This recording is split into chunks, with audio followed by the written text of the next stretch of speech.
ಕ್ರಿಸ್ತನಲ್ಲಿ ಪ್ರೀತಿಯಿಂದ ಕರೆಯಲ್ಪಟ್ಟಂತಹ ಎಲ್ಲ ನನ್ನ ಸಹೋದರ ಸಹೋದರಿಯರಿಗೆ ಯೇಸು ಕ್ರಿಸ್ತ ನಾಮದ ಮುಖಾಂತರ ವಂದಿಸುತ್ತಾ ಏಪ್ರಿಲ್ 6ಕ್ಕೆ ನೇಮಕವಾದ ರಾತ್ರಿಯಾಗಿದೆ.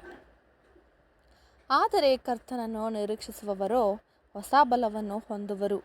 ಅವರು ಹದ್ದುಗಳಂತೆ ರೆಕ್ಕೆಗಳಿಂದ ಬೆಟ್ಟವನ್ನು ಏರುವರು, ಓಡಿ ದಣಿಯರು, ನಡೆದು ಬಳಲರು. ಯೆಶಾಯ 40:31. ಕ್ರಿಸ್ತನ ಶರೀರದ ಪ್ರತಿಯೊಬ್ಬ ಸದಸ್ಯನು ದೇವರ ನಿಜವಾದ ಇಸ್ರಾಯೇಲನು. ನಮ್ಮ ಅರಣ್ಯ ಪ್ರಯಾಣದ ಪ್ರತಿಯೊಂದು ಅನುಭವಗಳಲ್ಲಿಯೂ ಕರ್ತನ ಮಾರ್ಗದರ್ಶನವನ್ನು ನಿರಂತರವಾಗಿ ಹೊಂದಲು ಸವಲತ್ತನ್ನು ಪಡೆದಿರುತ್ತಾನೆ. ನಮ್ಮ ಅನುದಿನದ ಜೀವನಾಂಶಕ್ಕಾಗಿ ಪರಲೋಕದ ಮನ್ನವನ್ನು ಒದಗಿಸಲಾಗಿದೆ. ನಮ್ಮ ಅನುದಿನದ ಉಲ್ಲಾಸಕ್ಕಾಗಿ ಜೀವದ ನೀರು ನಮಗೆ ಹರಿಯುತ್ತದೆ. ಅದು ಯುಗಗಳ ಬಂಡೆಯ ಹೊಡೆತದಿಂದ ಉಂಟಾಗಿದೆ. ನಾವು ಅಪಾಯದಲ್ಲಿದ್ದಾಗ ನಮ್ಮ ತಂದೆಯ ಶಿಕ್ಷಿಸುವ ಕೋಲು ನಮ್ಮನ್ನು ತಡೆಯುತ್ತದೆ, ಅಥವಾ ನಾವು ನಿಷೇಧಿತ ಮಾರ್ಗದಲ್ಲಿ ಅಲಿಯುವಾಗ ಅದು ನಮ್ಮನ್ನು ತಡೆಯುತ್ತದೆ.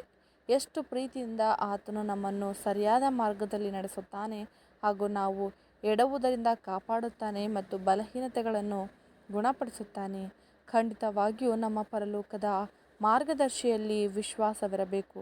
ಆದ್ದರಿಂದ ನಾವು ಆತನಲ್ಲಿ ವಿಶ್ರಾಂತಿಗೊಂಡು ಪರಿಪೂರ್ಣ ಸಮಾಧಾನವನ್ನು ಕಾದುಕೊಳ್ಳಬಹುದು ಎಂಬುದೇ. ಆಮೆನ್.